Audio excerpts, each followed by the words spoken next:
오늘 본문 말씀 길었지만 본문 말씀 보시면 오늘 두 개의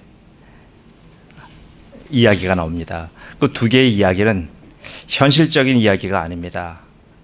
환상에 관한 이야기입니다. 환상과 꿈, 이런 이야기가 두 개가 나옵니다. 이 꿈 이야기를 통해서 우리가 도대체 오늘 하나님께서 우리가 그럼 이런 꿈을 꾸라는 건가? 이런 꿈을 꾸지 않는 사람은 그럼 경건한 그리스도인이 아닌가? 여러분 의문이 드실 겁니다. 어떤 분들은 많은 하나님께서 꿈으로 말씀해 주시는 분들 계셔요. 꿈 자랑도 하시고 하는데 오늘 특별히 고넬료와 베드로가 오늘 꿈 자랑하고 있어요.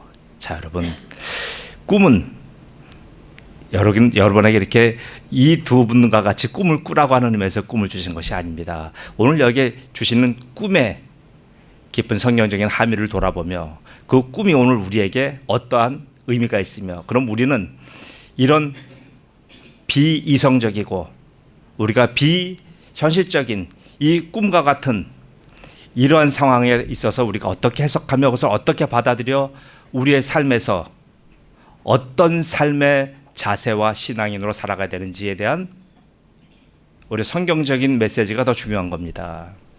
여러분, 성경을 보실 때 항상 어떤 그런 초월적인 현상들에 자꾸만 신경 쓰지 마십시오. 그것은 내가 추구하고 신경 쓰고 내가 힘쓰고 애써야 될 사항이 아니에요. 그것은 말 그대로 누구의 사역이에요? 성령님의 사역이시며 성령님의 선물 중에 하나일 뿐이에요. 그것을 가지고 내가 마치 신앙의 척도인 양 그렇게 말씀하지 마십시오. 자, 오늘은 그래서 이 두 가지 꿈은 과연 무엇을 말하는가라고 봅니다. 먼저 고넬료의 꿈입니다. 고넬료의 꿈은 굉장히 단순해요. 무엇입니까? 고넬료는 어떤 사람이라고 나와요? 기도하는 사람, 구제하는 사람. 그래서 굉장히 좋은 사람이라고 하는 평판을 받고 있던 사람이에요. 이런 고넬료에게 오늘 하나님이 꿈을 주셨습니다. 그 꿈은 뭡니까? 꿈에게 하나님께서 그게 아주 단순하고 아주 명료한 지시를 주십니다. 뭐냐 하면 욥바로 사람을 보내요. 베드로를 초청하라, 이런 얘기입니다. 어떤 전과 후의 설명이 없어요. 여러분도 굉장히 불편하실 거예요. 교회 생활 하시면서 보세요. 목회자가 여러분에게 전후 좌우 설명하지 아니하시고 어떤 제가 딱 여러분에게 오더만 주시면 여러분은 굉장히 힘들어 하셔요. 왜 이걸 하라고 하는 거죠? 왜 지금 내가 납득하지 못하는 이 일을 내가 왜 움직여야 되는 거죠? 여러분 자신 생각해 보십시오. 그러나 고넬료는 그 정도 신앙이 아니었어요.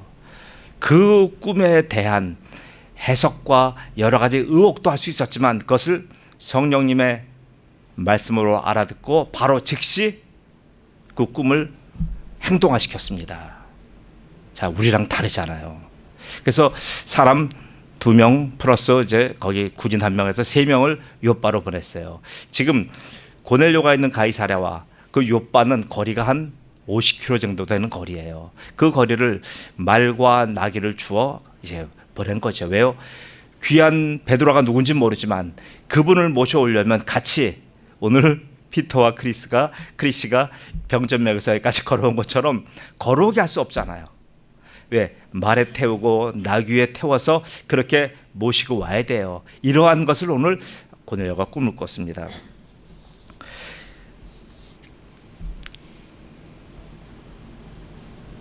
그리고 또 하나는 이제 베드로의 꿈입니다. 베드로의 꿈 얘기를 할게요.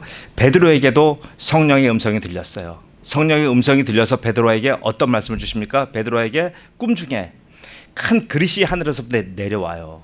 그 그릇을 봤더니 그릇 안에 뭐가 있습니까? 가까이 할 수 없는 짐승들이 거의 가득 차 있어요.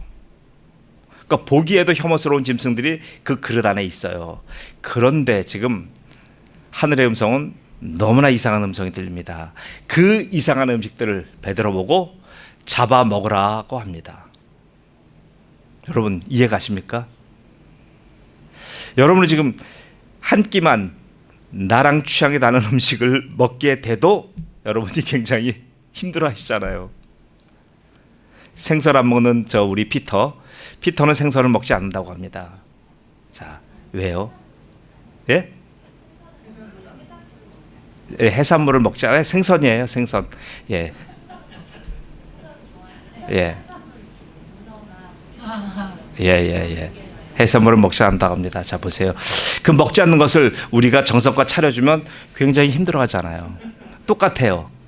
오늘 지금 베드로는 자기가 율법에 의해 먹지 말라고 했던 음식들이 그 어떤 혐오 음식들이 지금 가득 차 있는 거예요. 그 음식을 성령의 음성은 뭐라고 하십니까? 잡아 먹으라 얘기하는 거예요. 그러니까 베드로가 너무 놀란 거예요. 아니, 저는 잡아 먹을 수 없습니다. 저는 한 번도 그것을 먹어본 적이 없습니다.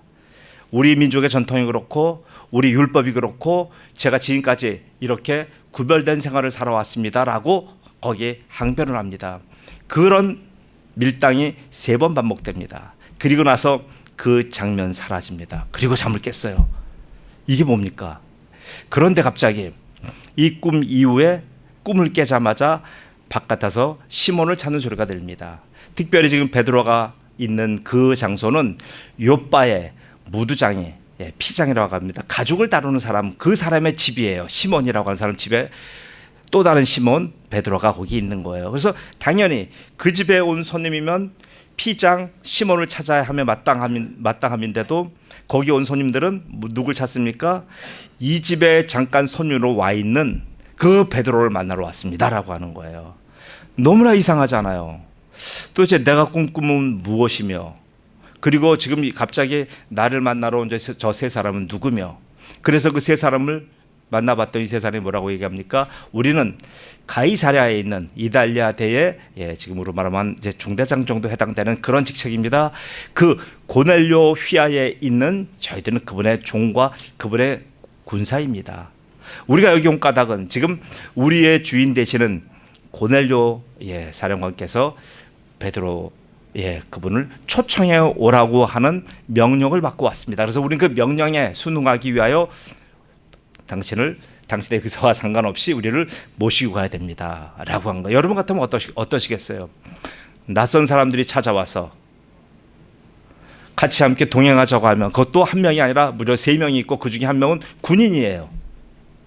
이런 상황 된다면 여러분 쉽게 쫓아가시겠습니까? 힘든 상황이에요. 우리 예전에 경험만 많이 했잖아요. 70년대 이럴 때 갑자기 집차가 오고 건장한 사람들이 내려서 가자고 하면 공포에 떨었잖아요. 그런 시절이 우리에도 한 50년 전에 있었어요. 지금 오늘 그런 상황 만난 겁니다. 이런 상황 만났지만 베드로는 어떻습니까? 베드로는 자기가 먹을 수 없는 음식이잖아요. 자기가 안 먹어본 음식이잖아요. 이런 상황을 당해보지 않았지만 자기가 그 꿈에 의해서 내가 오늘 싫어하고 혐오하는 음식이지만 하나님 분명히 받아 먹으라고 하셨어요. 내가 동의할 수 없고 내가 억셉트할 수 없고 내가 그것을 이해할 수 없는 상황이 오늘 벌어졌지만 베드로는 어때요? 그 환상을 봤잖아요. 받아 먹으라고 하신 하나님의 말씀에 의거하여 그분들을 같이 함께 저녁이 되었으니까 유숙하고 그들과 다음날 아침 떠난 거예요. 보세요. 다르잖아요. 이게 신앙인입니다. 자, 그럼 오늘 저는 이 2개의 사건을 가지고 오늘 해석을 하며 우리에게 주시는 성경적인 메시지가 무엇인지 알아봅니다. 자, 오늘 2개의 꿈 이야기는 뭡니까? 2개의 세계관을 의미합니다. 2개의 세계관이 오늘 있는 거예요. 세계에는 2개의 세계관이, 다른 세계관들이 많이 있어요. 근데 오늘 특별히 여러 세계관 중에서 오늘 2개의 다른 세계관을 오늘 성경은 우리에게 보여주십니다. 하나의 세계관은 고넬료가 가지고 있는 세계관이에요. 그 세계관은 어떤 세계입니까? 바로 로마 황제, 지상 최고의 거대한 제국인 로마 황제의 직접적인 명령을 받는 로마 군대의 지휘관이 갖고 있는 그 세계관입니다. 이 세계관은 우리가 흔히 뭐라고 얘기합니까? 헬레니즘이란 말도 하요. 학교 다닐 때 들으셨어요? 또 다른 말로 하면 그레코 로만이라는 말도 합니다. 그리스 로마의 문화 양식이라는 말을 표현하는 거예요. 그 세계관을 갖고 있는 사람이 바로 누구예요? 그 대표성이 오늘 고넬료예요. 고넬료라고 하는 한 사람은 단지 한 사람의 고넬료를 봐야 되는 것이 아니라 고넬료로 대표되는 그레코 로만 시대의 전 로마의 사람들을 대표하는 사람 중에 하나의 대표성으로 봐야 됩니다. 그리고 또 하나의 세계관이 있어요. 그 사람은 누구예요? 베드로입니다. 베드로가 가지고 있는 세계관은 헤브라이즘이에요. 히브리 사람들의 신앙과 정신과 전통이에요. 그런데 그럼 히브리 관점에서 볼 때 베드로는 정통이 아니잖아요. 베드로는 히브리 사람 입장에서 볼 때는 이단이고요. 그리고 우리가 좀 더 객관적으로 볼 때 제 3인칭 입장에서 볼 때는 뭐예요? 그는 개혁 유대교인이에요. 유대교를 완전히 회파하고 유대교를 허물고 새로운 종교를 그렇게 건설하신 것이 아니라 유대교를 기반으로 하여 유대교에서 나온 개혁적인 유대교인이에요. 그것을 이제 우리는 그리스도의 사람 기독교라고 합니다. 자, 그럼 이 두 개의 다른 세계관이 오늘 어떻게 됩니까? 두 개의 다른 세계관이 각각 공존하고 있었어요. 서로 충돌 없이 있었어요. 그런데 오늘 정치적으로 군사적으로 이미 이 헤브라이즘과 헬레니즘이 만난 시대이긴 하지만 개인적으로 오늘 성경은 개인부터 풀어나가요. 고넬료가 가지고 있는 헬레니즘과 베드로가 가지고 있는 헤브라이즘이 지금 어디서 만납니까? 바로 욥바에서 만나는 거예요. 욥바에서 만나서 내일 어디로 가요? 가이사랴로 가서 거기서 만나게 됩니다. 이게 오늘 성경의 이야기예요. 이게 만나서 이 두 세계관이 만납니다. 두 세계관이 만나서 여기서 어떤 일들이 일어납니까?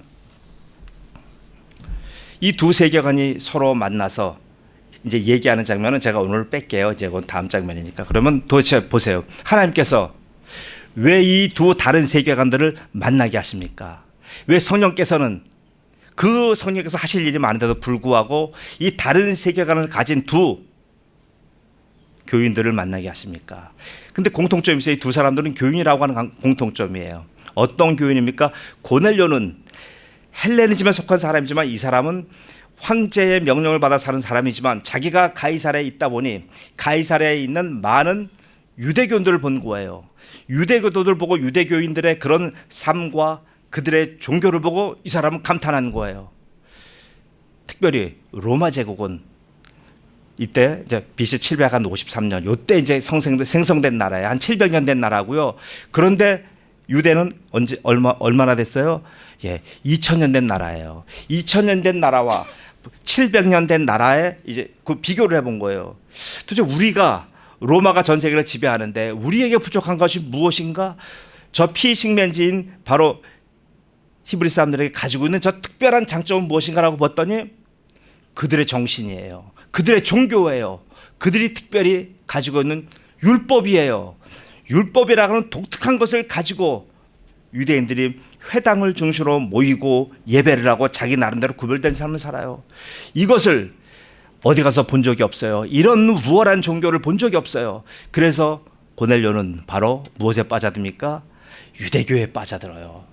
그래서 유대교에 입교했다고 얘기하는 거예요. 그래서 유대교에 입교했기 때문에 뭐예요? 유대교의 방식을 따라서 정시에 기도했고요. 유대교의 방식을 따라서 사람들에게 구제한 거예요. 그는 겉으로 봐서 그는 로마의 명령을 받는 군인이지만 그의 내면은 바로 모세의 율법을 따라 행하는 유대교적인 그런 바로 신앙의 고백을 했던 사람이에요. 이 사람에겐 지금 그런 독특한 것이 있어요. 베드로는 어떻습니까? 베드로는 유대교의 혈통을 가지고 있어요. 유대교의 배경과 기반을 가지고 있어요. 그런데 그는 예수님을 만났어요. 예수님 때문에 어때요?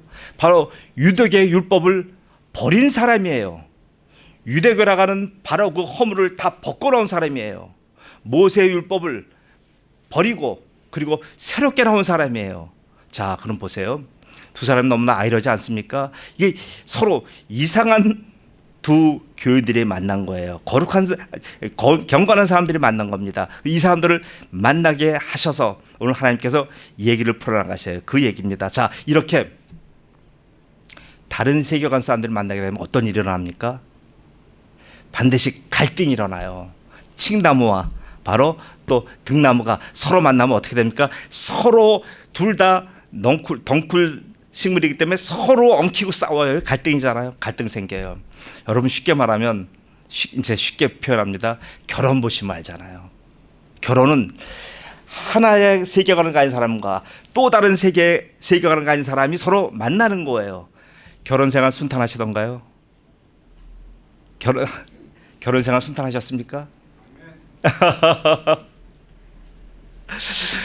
결혼 생활 행복하게 그렇게 잘 갈등 없이 지내셨습니까?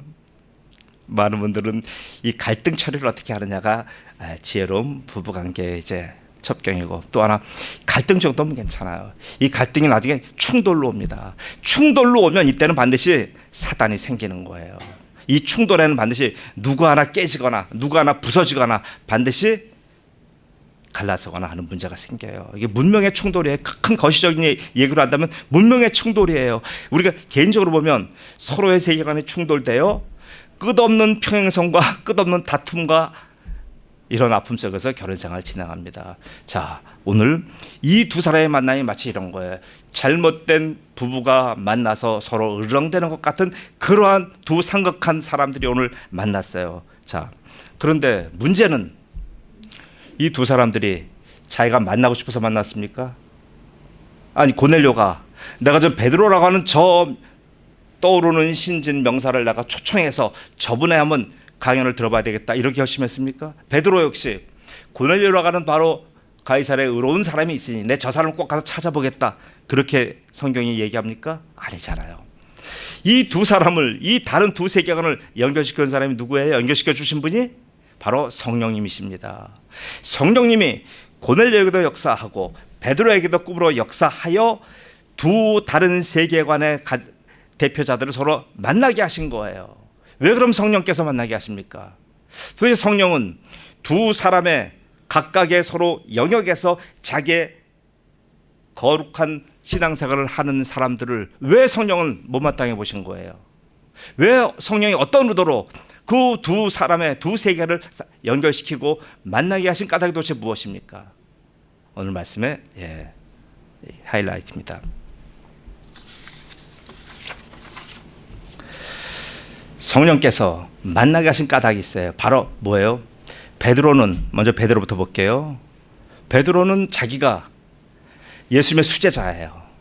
바로 예수님이 뿌리신 예수님의 복음의 정신, 그리고 예수님과 함께 했던 모든 시간들, 모든 예수님의 채취, 예수님의 일거수일투족을 전부 다 기억하고 닮은 분이 누구예요? 베드로잖아요. 그 베드로는 지금 뭐예요? 예루살렘 교회의 대표자 역할을 감당하고 있어요. 그래서 근데 예루살렘 교회를 대표하고 예루살렘 교회를 잘 목회를 했어요. 12명의 모든 사도 그룹과 함께 예루살렘 교회를 요즘 말로 말하면 엄청난 부흥으로 이끌었어요. 부흥의 주역이에요. 엄청 많은 박수를 받은 사람이에요. 그런데 그렇게 자기가 헌신적으로 목회했던 목회지가 어떻게 되었습니까? 지금 완전히 지금 유대인들의 핍박과 그리고 로마 정부의 무기나에 지금 완전히 교회가 지금 풍비박산 났어요. 자기들의 교회가 뿔뿔이 다 흩어져 버린 거예요. 성도가 지금 어디 갔는지 몰라요. 지금 예루살렘 교회를 지키는 12명의 사도조차 찾아볼 수가 없어요. 그 베드로, 나중에 바울이 얘기하잖아요. 내가 예루살렘 교회 갔더니 예수님의 형제 야고보 외에는, 야고보 그러면 사도가 아니에요. 그분은 뭐예요? 그분은 낙타 무릎, 요즘 말로 말한다면 교회의 관리 집사님이시겠죠. 그 교회를 지키시는 분이에요. 뭘로 지켜요? 청소하며 교회를 갈고 닦고 지키는 거 아니에요. 그분은 기도로 지키신 분이에요. 얼마나 무릎 꿇고 기도했기에 그분이 낙타무릎처럼 무릎이 휘어져 버렸어요. 그래서 그분은 낙타무릎을 하는 그 야고보 장로만 그 지키고 계신 거예요. 다 뿔뿔이 터진 거예요. 지금 베드로 보세요.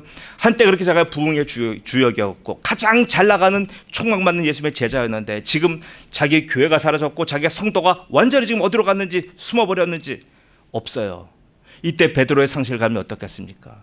이때 베드로가 도대체 무엇을 보겠어요? 지금 베드로는 강변에 서 있는 거예요. 여러분, 우리 성호 아파트에서부터 우리 교회 쪽으로 쭉 걸어오시다 보면 하천을 만납니다. 이 하천 이름이 뭐죠? 황구지천이에요. 황구지천, 아름다운 하천입니다. 그런데 이 황구지천이 지금 저쪽 그 양산교와 저 아래 봉학교 그 사이에는 건너는 지점이 없어요. 건너가려면 반드시 돌아가야 돼요. 그럼 이 강둑에 서서 저 한 20m, 30m 더 되지 않아 50m 되는 그 강 안을 바라보면 어때요? 건너갈 방법이 없잖아요. 이때 누가 다리를 놔줘야 됩니까? 누군가는 다리를 놔줘야 여기를 건너갈 수 있어요. 배를 대주든가 아니면 다리를 대주든가 어떠한 방법으로도 내 혼자서 건너갈 수가 없어요. 수영이요? 아니, 물이 세고 바다가 깊은데 얼마나 우리가 갈 수가 있겠습니까? 누군가는 다리를 놔줘야 건너갑니다. 오늘 성령께서 이 다리를 놔주신 거예요. 지금 벼랑에 서 있는 베드로에게, 상실감에 서 있는 베드로에게 지금 내가 어떻게 해야 될지 모르고, 지금 내가 다시 예루살렘으로 돌아가야 될까? 아니면 다른 지역에 나가서 교회를 다시 설립해야 될까? 지금 나는 어떤 식으로 나는 움직여야 될까? 그런데 그때 베드로에게 떠오른 말씀 뭐예요? 사도행전 1장 8절이잖아요. 오직 성령이 너에게 임하시면 너희가 권능을 받고 예루살렘과 사마리아 땅끝까지로 내 사람이 되리라고 하시는 그 말씀이 생각나서, 베드로가 인도받아가는 곳이 어디예요? 가보니까 지금 사마리아 땅 가고 있잖아요. 사마리아 땅에서도 서쪽 사마리아, 유대인들이 가기 기피하는 바닷가 쪽을 지금 여행하고 있어요. 그래서 루따, 다시 요바를 지금 가고 있고, 요 다음엔 어딜 가요? 가이사랴 가요. 이 땅은 어디입니까? 이 땅 가서 지금 누구를 만나게 해요? 베드로는 지금 자기의 상황이 가장 처참한 줄 알았어요. 지금 자기가 가장 지금 이 세상에서 가장 슬픈 인생이지 않았단 말이에요. 근데 루따에 가보니까 누구예요? 8년째 중풍 걸려서 누워있는 애니아를 만나게 돼요. 애니아를 보니까 자기는 여기까지 걸어왔잖아요. 애니아는 신실한 성도인데도 불구하고 8년 동안 누워있는 거예요. 수족을 못 쓰고 있어요. 누군가가 도와줘야 간신히 먹고 사는 사람 애니아를 만났어요. 성령께서 애니아를 거기서 고쳐주는 장면에 동참했어요. 그리고 나서 어디로 인도하십니까? 요바로 인도했어요. 요바로 인도했더니 이건 상황이 더 심각해지는 거예요. 뭡니까?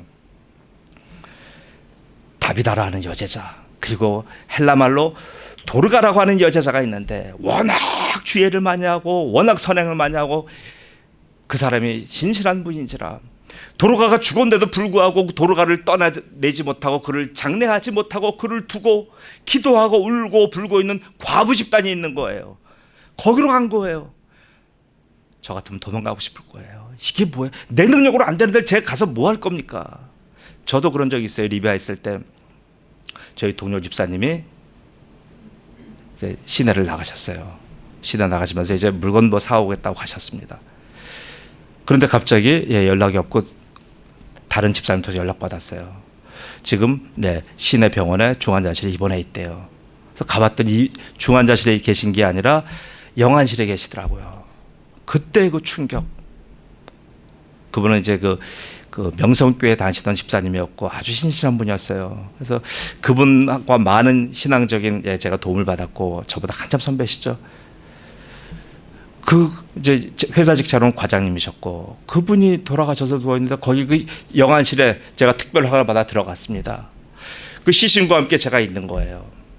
아무도 없고요. 둘이만 있는 거예요. 거기서 제가 할 게 뭐 있어요?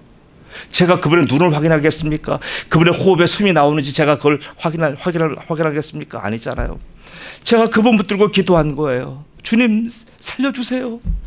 우리 교회 지금 벵가지 쉐리카 동갑 벵가지 교회에 지금 이 기둥 집사님이 가시면 어떻게 됩니까? 지금 교회는 그렇고 이분의 지금 고국에 있는 가족들, 부인들, 처자식 어떻게 하실 거예요, 하나님? 이 낯선 땅에 와서 지금 이렇게 열사의 땅에서 근로자로 와서 지금 일과 함께 교회를 섬기는 귀한 집사님이신데, 하나님 지금 데려가시면 어떡하란 말이에요?라고 그렇게 기도했어요. 기도하다 결국은 관리인에 의해서 제가 제지당하고 이제 한 30분 기도하고 제가 이제 나왔지만, 그리고 더 이상은 허락해 주지 않더라. 면회를 안 해주더라고요. 보세요. 그런 자리에 오늘 누가 갔어요? 베드로가 간 거예요. 거기 도르가가 누워있는데 아무리 기도해보면 어떻게 됩니까? 내 능력 없잖아요. 그런데 성령님께서 그 자리에 임재하셔서 도르가를 살려내셨어요. 도르가가 살아났어요. 이걸 베드로가 본 거예요. 그러니 베드로가 어떻게 했어요? 나는 벼랑에 서서 이제 나는 모든 것이 끝났다라고 생각했던 베드로인데, 지금 애니아를 살려내, 그리고 지금 다시 도르가를 살려내는 현장에서 자기가 있는 거예요. 그리고 나서 성령님이 그를 어디로 인도하시냐면 피장, 무드장이 가죽을 다루는 사람 그 시몬의 집으로 인도해서 거기서 좀 쉰 거예요. 하나님께서는 이제 거기서 쉬면서 이제 거기서 정리하게 하시며 그 무드장이 집에 거기서 교회가 이루어지는 거잖아요. 그런 장면입니다. 자, 보세요. 근데 그곳에 오늘 벼랑에 서 있던 또 다른 한 사람이 있어요. 누구냐면 그 사람은 바로 지금 고넬료예요. 우리는 지금 고넬료에 대해서 너무나 간과해요. 고넬료는 믿음이 좋고 기도가 하나님께 상달되고 구제에 능하고 그는 아주 경건한 사람이다라고 하는 한마디로 고넬료를 그렇게 얘기하고 더 이상 고넬료에 대해서 알려고 하지 않아요. 아니요, 고넬료는 그런 사람 아니에요. 보세요, 고넬료는요 두 주인을 섬기고 있어요. 몸으로는 황제를 섬기고 있고요, 마음으로는 바로 유대교의 율법을 지키고 있고 바로 그 유대교의 율법에 여호와 하나님만을 섬기고 있어요. 이 두 가지 지금 세계가 자기 속에서 지금 부딪히고 있어요. 그런데 이제 한계가 오는 거예요. 뭐가 한계가 옵니까? 그는 경건한 사람이다라고 하는 말 한마디에 이는 그게 처음엔 좋았어요. 그는 기도하고 그는 구제하고 선한 사람이다. 얼마나 평판이 좋아요. 그런데 여러분, 좋은 사람이라는 평판 받으시면 여러분 행복한 줄 아십니까? 처음엔 좋아요. 근데 좋은 사람이라고 하는 평판 계속 받으면 나중에 선한 사람 증후군에 빠져요. 좋은 사람 증후군에 빠져버리면 뭐예요? 누가 나를 때려도 웃어줘야 되는 거예요. 지금 많은 공인들이 여기에 빠져 있는 거예요. 공인 증후군, 선한 사람 증후군에 빠져 있기 때문에 누가 나한테 욕을 하고 댓글로 갖은 폭언을 다 해도 나는 대꾸를 못해요. 나는 웃어줘야 돼요. 나는 이 속은 문드러지고 썩어지지만 나는 겉으로 아무렇지도 않다는 듯 의연하다는 듯 연기해야 돼요. 좋은 사람 증후군이에요. 오늘 심리학적으로 보면 고넬료는 이러한 상태에 빠져 있는 거예요. 그러니 밖에서 자기는 웃고 혼자 있을 때는 우는 거예요. 이른바 우리말로 말하면 표리부동이라고 하죠. 영어로 말하면 투페이스를 가지고 있어요. 밖에서 자기가 보이는 얼굴과 자기 내면에 있는 얼굴이 다른 거예요. 이럴 때 그는 그 고통이 어떻겠습니까? 그렇다고 해서 자기가 자기 직장을 그만두고 도망갈 수 있어요? 자기 직업은 만족할 만한 직업이에요? 정년이 있어요. 그리고 어느 시점 되면 진급해야 될 때 진급하는 것도 있고요. 지금 또 여기저기 전출 명령 받으면 어디든지 모르는 데 가야 되잖아요. 낯선 데 가야 되잖아요. 군인이라는 것은 자의적으로 사는 사람이 아니잖아요. 로마 황제의 그 달랑 종이 한 장 명령권에 의해서 자기의 인생이 주어지잖아요. 그런 이 사람이 얼마나 답답하고 얼마나 외롭고 얼마나 쓸쓸하겠어요. 이 사람 역시 벼랑 끝에 서 있어요. 큰 강이 있어요. 강의 한쪽에 벼랑에는 베드로가 서 있고요, 강 저쪽에는 고넬료가 서 있는 거예요. 둘 다 지금 벼랑 끝에 서 있어요. 이 벼랑 끝에 서 있는 두 사람을 누가 연결시켜 주십니까? 성령님께서 거기 다리를 놔주신 거예요. 다리를 놔서 그 두 사람을 만나게 한 거예요. 왜 그렇습니까? 성령께서 각각 자기 삶 속에서 살아가고 있는 두 한계 상황에 처한 두 사람을 만나게 하신 이유가 뭡니까? 바로 성도 여러분, 단절된 그리스도인, 고립된 그리스도인은 건강하지 않다는 의미예요. 여러분 주위에 그런 사람들 많이 만나실 거예요. 나는 하나님을 믿어. 나는 예수님이 나의 구주인 걸 믿어. 그런데 나는 교회 안 나가. 교회 가면 답답하지 않니? 지금 내 지식과 나의 지성과 나의 사회적인 나의 스테이터스로 볼 때 내가 지금 교회 나가서 그 말도 안 되는 사람들하고 내가 지금 섞여야 된다고 생각하니? 라고 하는 분들이 저쪽 동네에 많아요. 제가 살던 동네 거기 무지 많아요. 만나보면 다 그런 거예요. 그러니까 오죽하면 야야 우리가 박사들인데 어떻게 저렇게 못 배운 사람들하고 우리가 같이 어울릴 수 있니? 야야 박사들 모여. 박사들끼리 교회 만들어요. 야 지식인들 모여. 지식인들끼리 교회 만들어요. 이게 교회입니까? 성경에 그런 교회 없어요. 그런데 지금 현실적으로 그런 교회들 여기저기 많아요. 여러분, 성경을 떠난 자의적으로 신앙생활하는 사람이나 그런 사람이나 차이가 없어요. 그러다 보니까 많은 사람들이 어떻게 돼요? 교회 안 나가요. 혼자 떠돌아다녀요. 홀로 자기 혼자 모든 것을 다 그리고 모든 것을 다 해나가요. 그런 사람 오늘 성경이 단절된 그리스도인, 고립된 그리스도인으로 지금 표현한 거예요. 그 사람이 누구예요? 우리가 볼 때는 신앙적인 영웅인 베드로, 아주 경건한 고넬료, 그 사람 속에도 이런 지금 외로움과 지금 한계 상황에 처해 있다는 진단이 성경의 진단이고 성령의 이야기입니다. 그래서 그 두 사람을 연결시켜서 이 두 사람을 무엇으로 연결시킵니까? 바로 예수 그리스도의 보혈로 연결시키시는 거예요. 예수님을 만나고 예수님을 만났다는 공통점이 있잖아요. 그러나 지금 아직 고넬료는 예수님이 누군지 몰라요. 아직 고넬료는 예수의 십자가의 그 보혈의 의미를 몰라요. 그는 유대계의 상태에 머물러 있기 때문에 그는 뭐예요? 우리로 말한다면 구도자예요. 지금 성전 뜰만 밟은 사람이에요. 지금 성전 안에 들어와서 성소에 들어와서 지성소에 들어와서 예수 그리스도의 그 심장을 만나보지 못했어요. 그러니까 지금 그분은 그런 사람에게 또 그리고 목회에 지친 바로 베드로에게 이 한계사랑 천 사람들에게 오늘 성령은 연결시켜 주셔서 그에게 무엇을 하십니까? 바로 예수님을 알게 하는 거예요. 예수님을 그들의 심장 속에 다시 넣어주는 거예요. 지친 사람, 한계사랑 처한 사람, 벼랑 끝에 처한 사람, 호텔 가서 일주일 쉬면 좋아집니까? 하와이 가서 1년 휴양하면 좋아지십니까? 아니에요. 여러분, 물론 육체적으로 조금은 도움이 돼요. 그러나 근본적인 문제는 바로 그때 다시 예수 그리스도를 만나야 되는 거예요. 예수의 생명, 저 예수의 보혈, 예수가 나에게도 있어서 전 영예에 걸쳐 나를 주장하는 예수님의 그 심장을 내가 만나야 되는 거예요. 그것밖에 길이 없어요. 그것 하게 하신 거예요. 그것 하게 하셨고, 그렇게 예수님의 보혈의 십자가를 만난 사람들을 어디다 두신다고요? 홀로 따로따로 여기저기 두신다고요? 아니에요. 교회에 두시는 거예요. 그래서 예수님께서 두세 사람이 내 이름으로 모인 곳에는 나도 그들과 함께 하리라고 말씀하셨던 거예요. 뭐가 예수님이 함께 하셔요?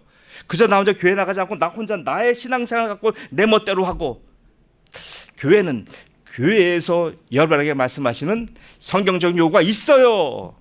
성경적인 요구는 완전히 무시하고 내가 판단하고 내가 생각하고 내가 결정한 대로 신앙생활하는 사람, 여러분 얼마나 답답합니까? 그런 분들에게 오늘 예수님은 바로 예수의 심장과 예수의 모든, 예수님이 모든 인생을 거쳐서 다 설립하신 단 하나의 기관, 교회가 있는 거예요. 교회 누가 세웠습니까? 예수님이 세우셨잖아요. 교회를 세운 사람이 이 땅에 아무도 없어요. 지금 우리 교회가 서 있지만 누가 세웠다고요? 죄하는 목 아니에요. 예수님이 세우신 교회입니다. 그래서 오죽하면 예수님이 이 교회를 걸어서 바로 나는 교회의 머리라고 말씀하셨고, 우리를 이 교회의 지체라고 말씀하셨던 거예요. 우리가 교회에 나온다는 것은 바로 예수님 앞에 나오는 것이고 예수님을 만나는 것이고, 예수님과 함께 지금 우리가 이렇게 고립된 성도들이 함께 모여 예수로 인하여 우리가 만족함을 얻으며 성도들과 교제하며 살아가는 거예요. 이것을 한마디로 정리하면 바로 연합인 거예요. 연합. 내가 예수와 연합된 사람은 지체끼리 연합이 돼 있어요. 연합된 사람이 어떻게 내가 손가락이, 나는 몸뚱아리가 싫으니까 난 이 사람 얼굴 보고 이 사람 성격 보고 난 싫다, 손가락이 떨어져 나갈 수 있어요? 없어요. 이거를 오늘 얘기하는 겁니다. 사랑하는 성도 여러분, 지금 여러분은 앞으로 어떤 신앙계획을 갖고 계십니까? 신앙계획, 인생계획 갖고 계십니까? 여러분이 어떤 계획을 갖고 계시다고 하더라도 여러분이 만날 것은 딱 하나예요. 뭐예요? 벼랑이에요. 앞에는 수천 킬로의 어마어마한 바다가 있고 그 바다 끝에 여러분 홀로 서 있어요. 그 홀로 서 있을 때 누가 여러분을 잡아주실 겁니까? 누가 여러분을 잡아서 거기서 영원한 구원의 길로 인도하실 거예요? 여러분, 아무도 없어요. 아빠, 아들, 나의 친구, 나의 아내, 어느 누구도 내 손 못 잡아줘요. 이럴 때 나를 잡아주는 바로 예수 그리스도, 그분밖에 없어요. 그분은 우리를 잡아서 그분과 연합시켜서 연합된 사람들끼리 함께 있게 하시는 거예요. 그게 바로 교회며 교회의 의미이며 오늘 은혜빛 교회가 땅에 존재하는 의미입니다. 그래서 사랑하는 성도 여러분, 이제 우리는 모두 예수와 함께 은혜빛 교회에서 위대한 남은 인생을 경영해 나가실 예수의 그리스도의 이름으로 축복합니다. 아멘. 기도합니다. 명절 끝날에 모든 인생들이 명절을 만나서 살고 있습니다. 근데 이 명절이 곧 끝나갑니다. 아버지 하나님, 우리 인생들은 명절이 계속되기를 원하는데 원치 않게 곧 명절이 끝나갑니다. 아버지 하나님, 그런데도 명절이 끝나가면도 인생들은 자기의 명절이 계속 지속될 것처럼 그렇게 방자하게 떠들고 돌아다닙니다. 명절 끝날 즈음에 예수님께서는 명절 기간 동안 아무에게도 말씀하지 아니하시고 명절이 끝나 이제 자기의 인생에 바닥을 친 사람들에게 말씀하십니다. 목마른 자는 내게 와서 내가 주는 물을 마시라고 말씀하십니다. 아버지 하나님, 이제 우리는 압니다. 그 한계 상황 속에서 누가 우리에게 물을 주실 분인지를 우리는 다 알기 때문에 바로 주님께서 명령하신 교회에 나와 있고 주님을 경배하며 주님과 함께 지내는 이런 기쁨 속에 살아가게 하신 것을 감사합니다. 이제 우리 인생에 있어서 심장과 머리가 분리될 수 없듯이 우리와 예수님은 분리될 수 없음을 고백합니다. 이제 우리는 바로 교회와 우리가 분리될 수 없음을 고백합니다. 그래서 아버지 하나님, 이 고백 속에서 하나님 부르시는 그날까지 이제는 이 땅에서 기쁨과 영광의 인생을 살게 하시며 남은 인생이 지나온 인생보다 더 존귀하게 하시며 가장 최고의 인생들로 매일매일 채워주시도록 주님 역사하여 주옵소서. 감사하며 예수님의 이름으로 기도드리옵나이다. 아멘.